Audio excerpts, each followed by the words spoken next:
Hola, buenos días. Antes de iniciar, me gustaría presentarme. Mi nombre es Alejandra Alonso y soy nutrióloga adscrita al servicio de pediatría de Oste Hospital en el turno matutino. El día de hoy vamos a abordar el tema de sobrepeso y obesidad en niños, y para ello vamos a revisar la guía de práctica clínica que habla de prevención y diagnóstico de sobrepeso y obesidad en niños y adolescentes en el primer nivel de atención.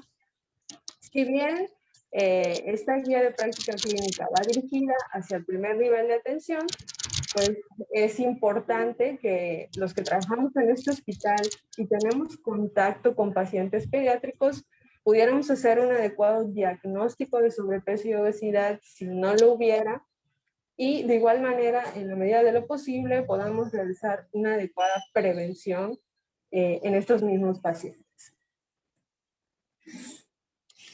Me gustaría empezar con esta gráfica que habla de lactancia materna.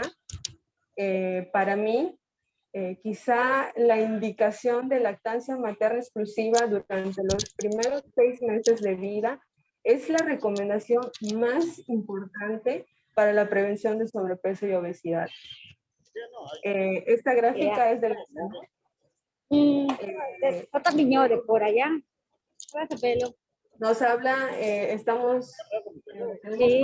esta gráfica, lactancia materna exclusiva menor a los 6 meses de edad, que es la recomendación. Afortunadamente ha incrementado, bueno, del 2012 al 2018 hubo un incremento importante, pero bueno, aún nos falta mucho por trabajar. Conocemos o hemos escuchado, yo creo que sí, muchos de nosotros, que la lactancia materna y en especial la lactancia materna exclusiva, los primeros 6 meses de vida, tiene muchísimos beneficios tanto para la madre como para el bebé. Uno de esos beneficios es que nos ofrece un factor protector para el sobrepeso y la obesidad en niños, en adolescentes e incluso en la edad adulta. Como trabajador de la salud y como madre lactante, es un poco triste, un poco frustrante ver que aún hay muchos trabajadores de la salud que en lugar de promover e incentivar la lactancia materna, la obstaculizan y muchas veces, pues bueno, la eliminan. Y aquí me gustaría recalcar cuál es la recomendación de la OMS acerca de la lactancia materna. La OMS recomienda lactancia materna exclusiva durante los primeros 6 meses de vida. Y como exclusiva, se hace referencia a que solo debe de recibir leche materna, no agua, no té, no infusiones, no ningún otro alimento. Y muy importante, a los 6 meses de edad se deben introducir alimentos sólidos o iniciar la alimentación complementaria a modo de complemento, y la lactancia materna puede durar, o la recomendación es que dure hasta los 2 años o más. No, en un momento nos dice que después de los 6 meses se retire la lactancia materna, o que después de los 6 meses o que después del año de edad ya no sirve la lactancia materna, o que se vuelve agua la lactancia materna, o que el niño deja de comer por estar recibiendo lactancia materna. Entonces, sí me gustaría mucho hacer hincapié en esta recomendación que, como les comento, para mí sería la más importante, y pues incluso es la primera recomendación de alimentación que damos pues en una persona.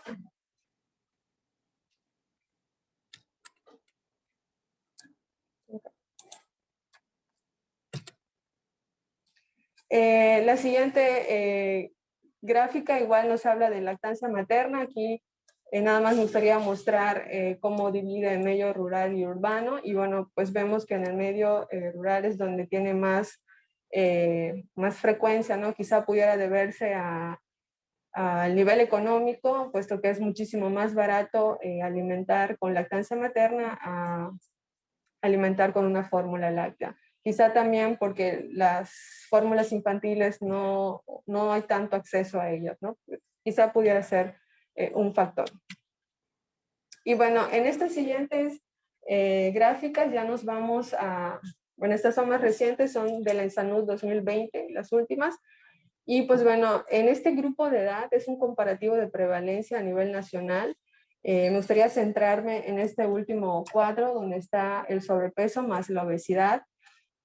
En 2012 y en 2018-19 nos mostraban la comparación y en este grupo de edad solo nos hablaba de sobrepeso, no incluía la obesidad. Entre el 2012 y el 2018 pensamos que hubo una reducción, como bien aquí muestra, ¿no? Pero en esta última en Sanud consideran sobrepeso más obesidad y nos damos cuenta que vuelve a subir. Entonces eso nos hace pensar que quizá en las encuestas nacionales lo que haya pasado no es que haya disminuido el sobrepeso, sino que estos pacientes que tenían sobrepeso brincaron a obesidad y por eso ya no aparecían en este rango. En el siguiente grupo de edad, igual esta es otra gráfica de sobrepeso y obesidad en niños de 5 a 11 años de edad. Y vemos que entre el ENSANUD 2018 y 2020, perdón, a nivel nacional, pues bueno, hubo un incremento tanto en sobrepeso como en obesidad. Y pues bueno, esto fue más marcado en las niñas. De igual forma, el siguiente grupo, que son los adolescentes de 12 a 19 años de edad, a nivel nacional vemos que también tanto en sobrepeso como en obesidad hubo un incremento. Entonces, vemos que tanto el sobrepeso como la obesidad, a pesar de que han habido muchos programas, muchas intervenciones, pues bueno, el porcentaje sigue de incremento, pues bueno, sigue a la alza. Bien. La obesidad infantil se define como el exceso de grasa corporal para la edad y el sexo. El parámetro más utilizado para diagnosticar la obesidad es el índice de masa corporal o el IMC, que relaciona el peso en kilogramos con la talla en metros al cuadrado. Y de igual forma, esto es utilizado en pacientes mayores de 5 años y el que utilizamos en pacientes menores de 5 años es el indicador peso para la talla. Estos valores deben de referenciarse en tablas de IMC y tablas de peso para la talla, para la edad y sexo, para poder ahora sí establecer un diagnóstico nutricional. Tanto las guías de práctica clínica como la norma oficial mexicana nos recomienda utilizar las tablas de crecimiento de la OMS. En cuanto a los factores de riesgo, podemos hablar de dos grandes grupos. Están los conductuales y los biológicos. Dentro de los conductuales aparece el sedentarismo.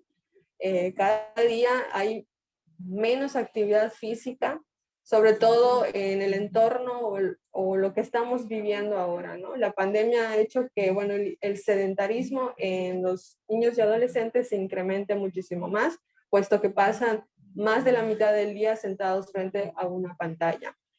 De igual forma, los horarios de comida no establecidos son un factor de riesgo importante.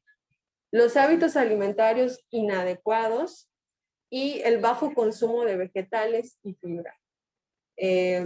Cada día el consumo de vegetales en niños y adolescentes, incluso en la población en general, ha disminuido muchísimo y con ello también ha disminuido el consumo de fibra. Dentro de los factores de riesgo biológicos están los antecedentes de obesidad, sobre todo si son familiares de primer grado, alimentación complementaria temprana. Cuando hablamos de alimentación complementaria temprana, hablamos de que se inicia antes de los 4 meses de edad, madre con obesidad y madre con diabetes o diabetes gestacional. Muy importante a la hora de tener un paciente que presenta, un paciente pediátrico que presenta sobrepeso y obesidad, la historia clínica va a ser un arma que, bueno, podemos utilizar Y es importante que consideremos estos puntos que son esenciales. Es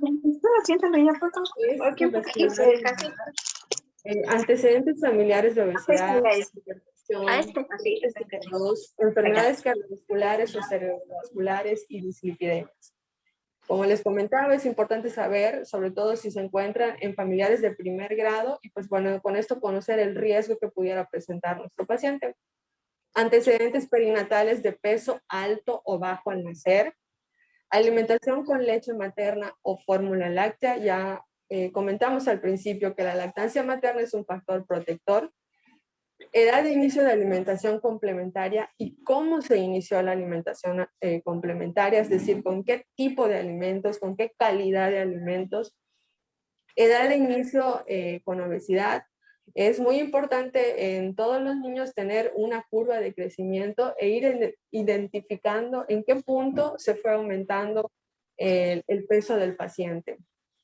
Obesidad con discapacidad intelectual y anomalías físicas, esto con la finalidad de encontrar a lo mejor síndromes o padecimientos endocrinológicos que pudieran asociarse con la obesidad infantil. El tipo de alimentación familiar actual también es un punto muy importante. No solo indagar en la dieta de papá o mamá, es importante conocer con quién pasa más tiempo. Si el paciente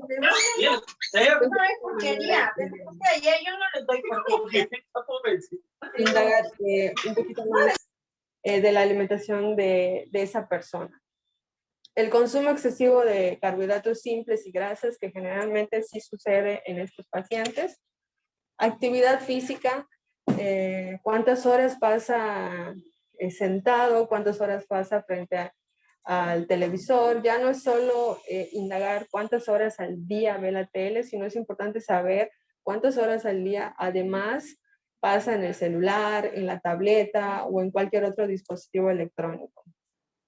Trastornos psicológicos que pudieran asociarse también con la obesidad, muchas veces son origen de la obesidad que está presentando nuestro paciente.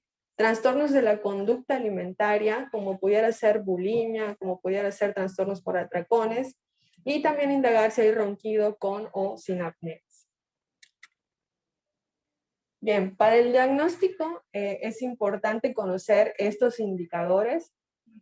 Son principalmente estos 5, y es importante conocer qué nos dice cada indicador. ¿Por qué? Porque en un mismo paciente pudiéramos utilizar 2 o hasta 3 de estos indicadores y a lo mejor nos van a dar resultados diferentes, pero es importante saber cuáles son los que nos van a dar el diagnóstico final de nuestro paciente. Bien, el primero es el peso para la edad. Este indicador nos habla del peso del niño en relación con un grupo de niños de la misma edad. El siguiente es la talla para la edad. Este indicador nos habla de la estatura del niño en relación a la estatura esperada para niños de la misma edad.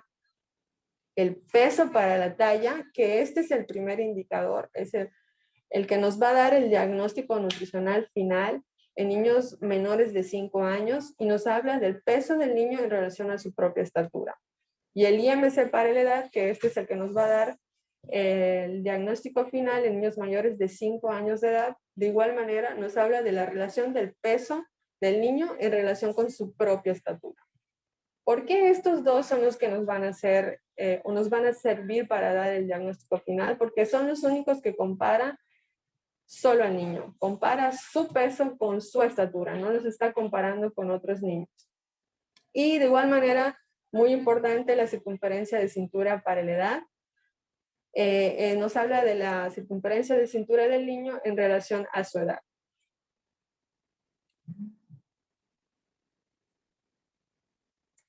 Siguiendo con el diagnóstico, los criterios a seguir, si utilizamos, podemos utilizar tablas de crecimiento de la OMS que nos hablan de desviación estándar, o podemos utilizar las que nos hablan de percentiles.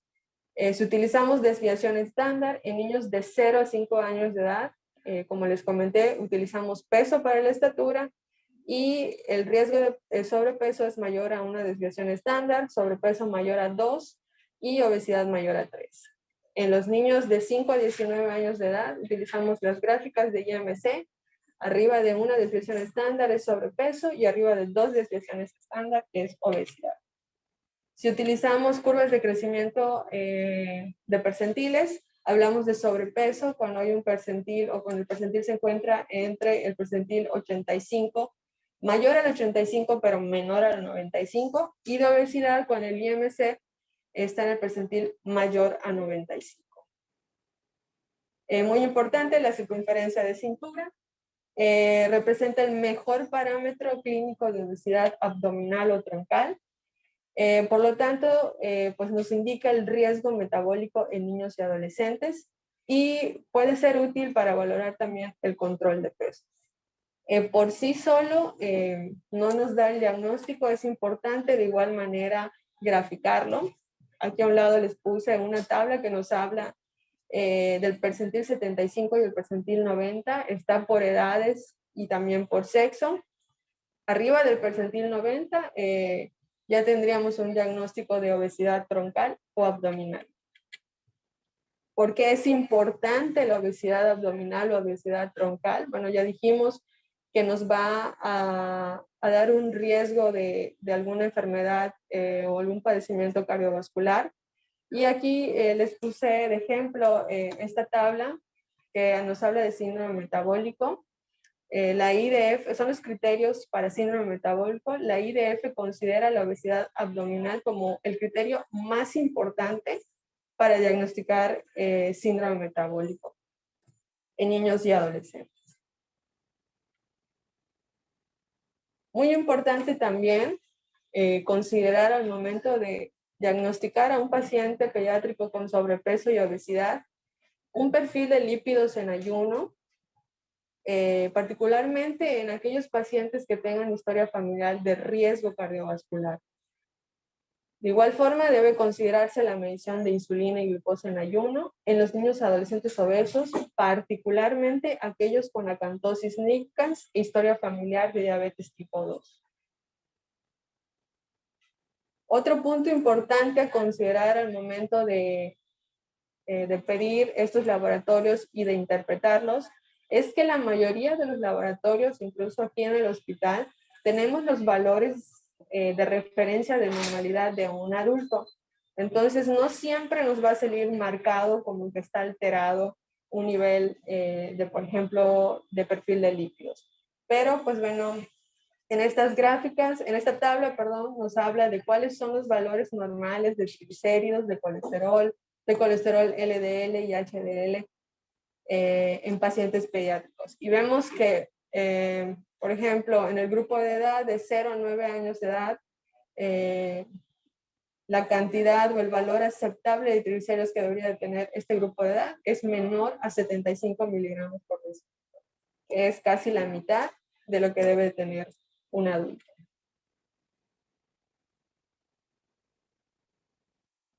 Bien, en cuanto a la exploración física, ya comentamos que va a ser muy importante pesar, medir al paciente. En cuanto al peso, se pesará al paciente con ropa ligera y se registrará el percentil según género y edad. Para eso vamos a utilizar las curvas de crecimiento de la OMS. Según hay para niños, yo les puse de ejemplo para niños. Y pues bueno, podemos utilizar, recuerden, las gráficas de desviación estándar o el percentil. La talla de igual manera se medirá al paciente de pie, sin calzado, y se registrará en percentil según género y edad. En pacientes más pequeños utilizaremos un infantómetro para medir, y en pacientes más grandes, pues bueno, un estadio.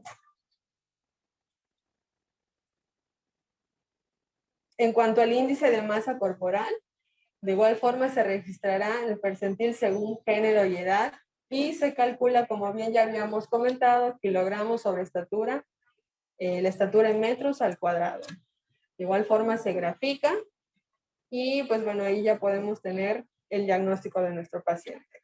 En esta diapositiva les puse un ejemplo de cómo podemos calcular y cómo graficamos, por ejemplo, el índice de masa corporal.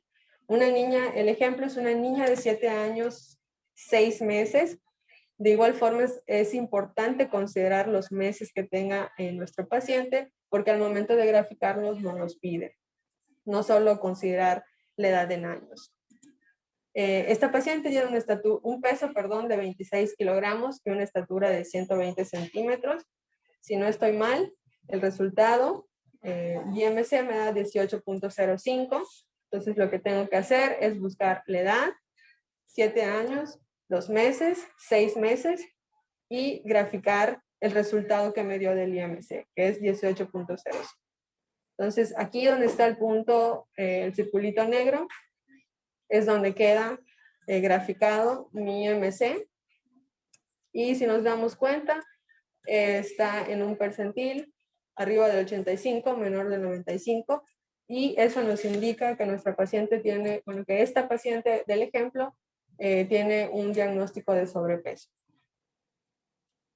Siguiendo con la exploración física, es muy importante considerar, como habíamos comentado, el perímetro o la circunferencia de cintura. Se registrará el percentil para género y edad, y va a ser riesgo o va a tener el diagnóstico de obesidad troncal o abdominal si es mayor al percentil 90. De igual forma, la presión arterial se registrará en el percentil para género, edad y estatura. También debemos de compararlo con tablas, por sí solo no puede darnos un diagnóstico. Y pues bueno, va a ser riesgo cuando tenga un percentil mayor al 90. Hablamos de la presencia de acantosis nigricans. Es muy importante buscar intencionadamente en pacientes con sobrepeso y obesidad, y se buscará la presencia especialmente en cuello y pliegues. La imagen de aquí abajo es un ejemplo de cómo se ve la acantosis nigricans, que es el oscurecimiento de la piel. Y de igual forma es importante evaluar el desarrollo puberal. Se registrará de acuerdo con los estadios de Tanner. En cuanto al tratamiento, la base del tratamiento del sobrepeso y la obesidad en niños y adolescentes es el tratamiento dietético. Hay otros puntos que son necesarios para potenciar los efectos y que, bueno, también deberíamos de tomar con suma importancia. Podemos dividir el tratamiento en los siguientes puntos. Es el tratamiento dietético, el ejercicio, la modificación de la conducta y el tratamiento de las comorbilidades si ya existiera alguna en nuestro paciente. En cuanto al tratamiento dietético, la estrategia es para mantener un peso corporal y sobre todo una masa grasa adecuados. Y bueno, principalmente vamos a establecer 2 puntos. El primero, que sería la corrección de los errores, y el segundo, que sería la intervención dietética ya activa como tal.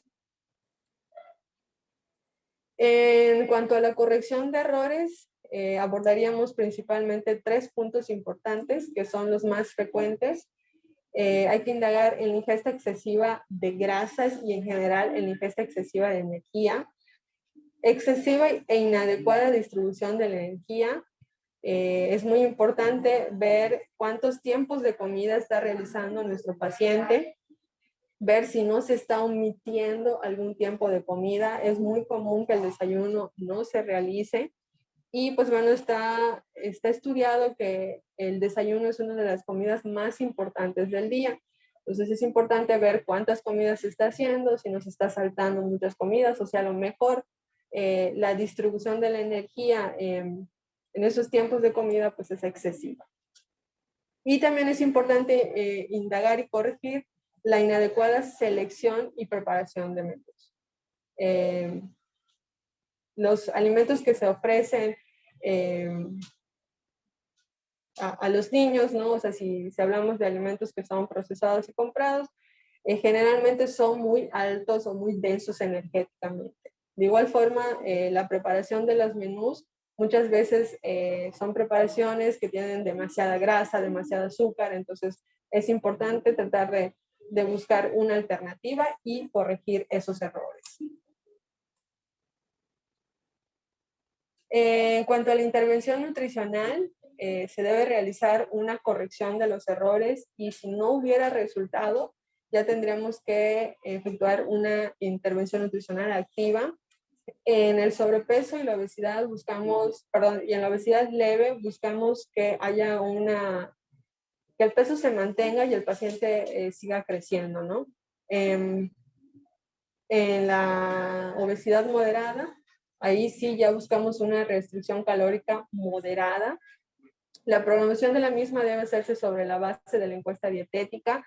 Nosotros los nutriólogos utilizamos herramientas como el recordatorio de 24 horas o la dieta habitual para conocer cuál es la ingesta energética y la restricción calórica no debe ser mayor al 30% de lo habitual.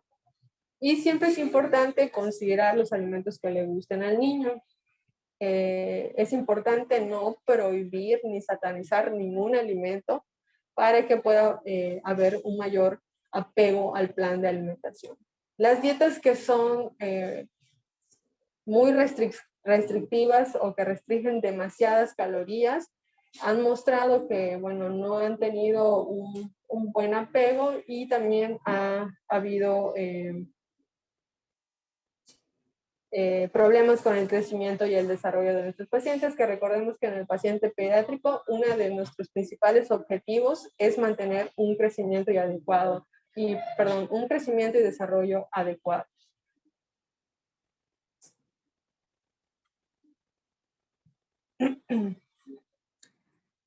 En cuanto a algunas recomendaciones para la alimentación de estos pacientes, las más importantes sería desayunar todos los días. No debe de omitirse ninguna de las 3 comidas principales al día. De hecho, deben de ser al menos 4 comidas al día y de preferencia deben de ser 5. 3 comidas principales y 2 entre comidas o colación. Consumir todos los días al menos 2 raciones de frutas y 3 de verduras. La recomendación de las frutas es que se consuman todas las que se pueden, ¿verdad? Con cáscara. Ahí lo importante sería tratar de ofrecer presentaciones que sean más atractivas para los niños, pero que las frutas tengan cáscara. Y la recomendación de las verduras, se recomienda más que consuman verduras y de igual manera las que se puedan, verduras crudas. Y con esto, con la finalidad de aumentar el consumo de fibra. Tomar agua en lugar de bebidas que contienen azúcar y carbonatos, como los refrescos y los jugos, es muy importante. También explicarles que no es lo mismo que tomen a lo mejor un jugo azucarado a que tomen agua. Los jugos de preferencia naturales, que deben de ser agua de fruta en lugar de jugo de fruta, pueden consumirse en pequeñas cantidades. Otra recomendación sería reducir la frecuencia de comidas en restaurantes o fuera de casa. Los restaurantes están más enfocados en cuidar o en llamar la atención de los niños, pero no cuidan la calidad y qué tan nutritivo es un platillo para los niños. Entonces, generalmente son muy pocos los restaurantes que sí ofrecen platillos adecuados para los niños, tanto en porciones o en calidad, ¿no? Entonces, es muy importante reducir la frecuencia de las comidas fuera de casa. Evitar comprar alimentos con alto contenido calórico para que los niños no tengan fácil acceso a ellos en casa. La mayoría de los pacientes que me llegan, la principal queja de los papás es que, bueno, es que él no deja de comer sabritas, es que ella no deja de comer galletas, es que todo el día se la pasa. Bueno, pero en realidad los encargados de comprar los alimentos que están en casa, pues son los papás. Entonces es importante, si queremos evitar que los niños coman todo el día alimentos que son densos energéticamente, que son altos en grasas, altos en azúcares, es importante que tratemos de tener alimentos que son saludables para ellos, más ahora que están encerrados todo el día en sus casas. Evitar realizar las comidas frente al televisor, eso es muy importante. Los alimentos deben de ser consumidos en el comedor y de preferencia en el comedor no debe de haber un televisor, y esto es con la finalidad de que sean conscientes de lo que están comiendo.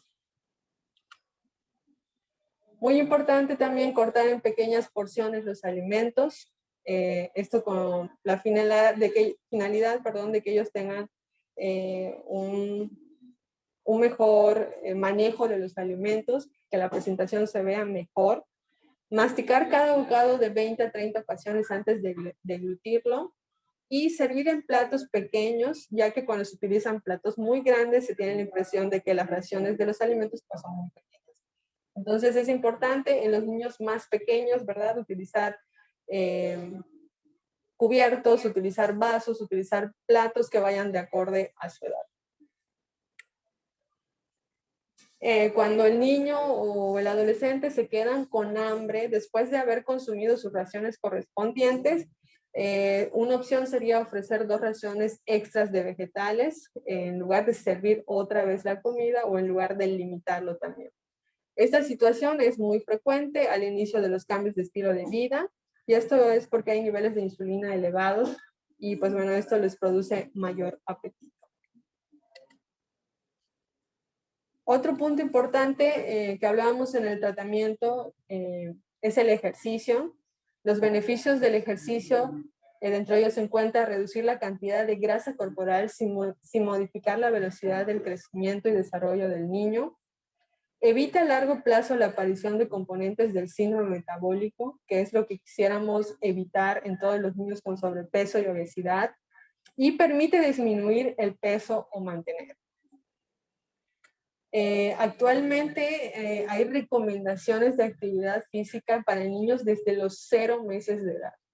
Podríamos pensar, bueno, ¿qué más puede hacer un bebé, ¿no? De actividad física? Pero bueno, aquí nos dan recomendaciones interesantes.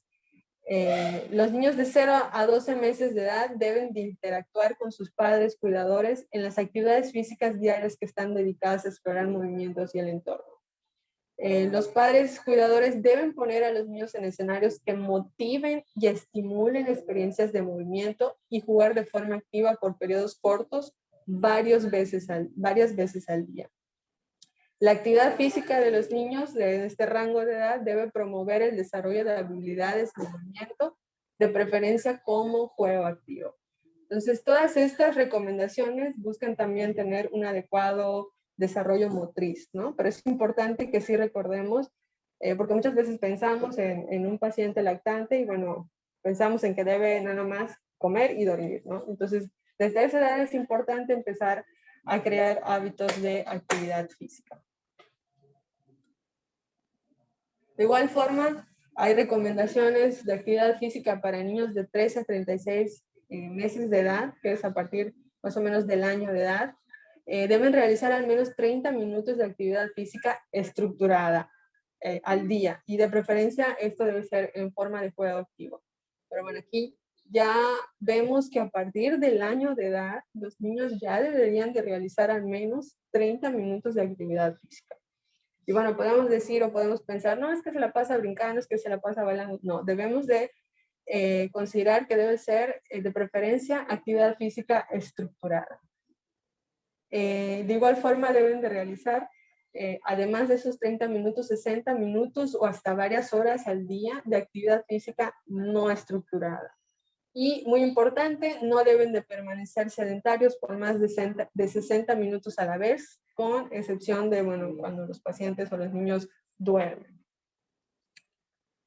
La recomendación para el grupo de edad de 3 a 5 años de edad aumenta un poco, deben de acumular al menos 60 minutos de actividad física estructurada al día y de igual forma deben realizar 60 minutos o hasta varias horas de actividad física no estructurada al día y de igual forma no deben de permanecer por más de 60 minutos sedentarios a la vez. Igual, nada más, pues bueno, cuando duermen. Y en el grupo de edad de 5 a 17 años de edad, se debe acumular un mínimo de 60 minutos diarios de actividad física moderada o vigorosa o una combinación de ambos. Puede consistir en varias sesiones a lo largo del día, por ejemplo, en 2 tiempos de 30 minutos, ¿no? Incrementar la actividad física por más de 60 minutos al día tiene beneficios adicionales para la salud. La actividad física diaria debe ser en su mayor parte aeróbica, por ejemplo, caminar, correr, saltar y bailar. Y de igual forma es conveniente incorporar actividades vigorosas para fortalecer los músculos y los huesos por lo menos 3 veces a la semana. Entonces, estas serían las recomendaciones de actividad física en niños desde los 0 meses de edad o desde el nacimiento. Otro punto importante que comentábamos es la terapia conductual, el apoyo psicológico. Se ha visto que esta terapia es la que tiene mayor respuesta o mejor apego al tratamiento de los niños con sobrepeso y obesidad. Los programas conductuales incluyen estrategias tales como, por ejemplo, llevar un diario de ingesta y de actividad. Los psicólogos utilizan herramientas como, por ejemplo, el tablero de fichas. Limitan la compra de alimentos hipercalóricos, restringir el consumo de alimentos en el comedor y a las horas de comida. También establecen criterios como comer despacio, no picar, sustituir conductas de sobrealimentación por otras, entre otras que pudiéramos mencionar.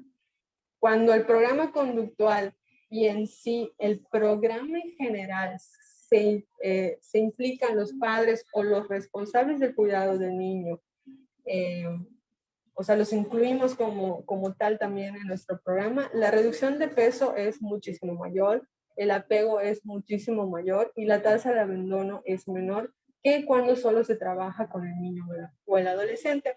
Entonces, si vamos a trabajar con un paciente pediátrico, es importante saber que al menos vamos a tener que trabajar con 1 o 2 personas más, ¿sí?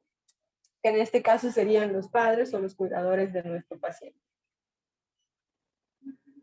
En cuanto a los criterios de referencia, los niños menores de 5 años de edad con obesidad grave deben de ser referidos con el especialista para descartar anormalidades genéticas. Un niño con obesidad, discapacidad intelectual y múltiples anormalidades físicas debe ser evaluado por un pediatra, un endocrinólogo y además un genetista.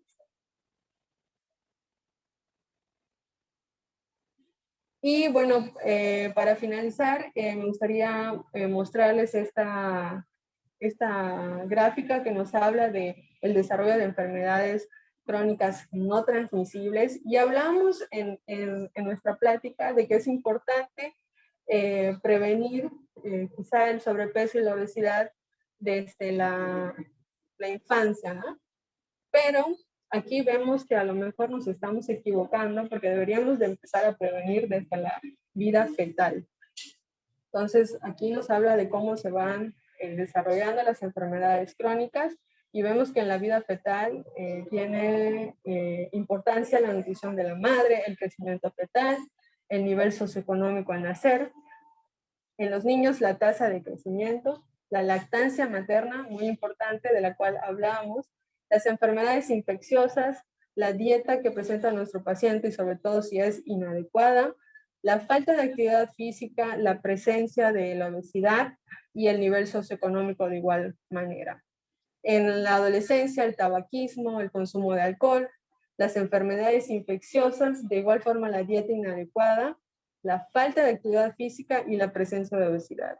Y ya en la vida adulta o en la tercera edad, los factores de riesgos biológicos y ambientales, el riesgo acumulado de todo esto y por supuesto la susceptibilidad genética. Y bueno, esto sería todo por mi parte.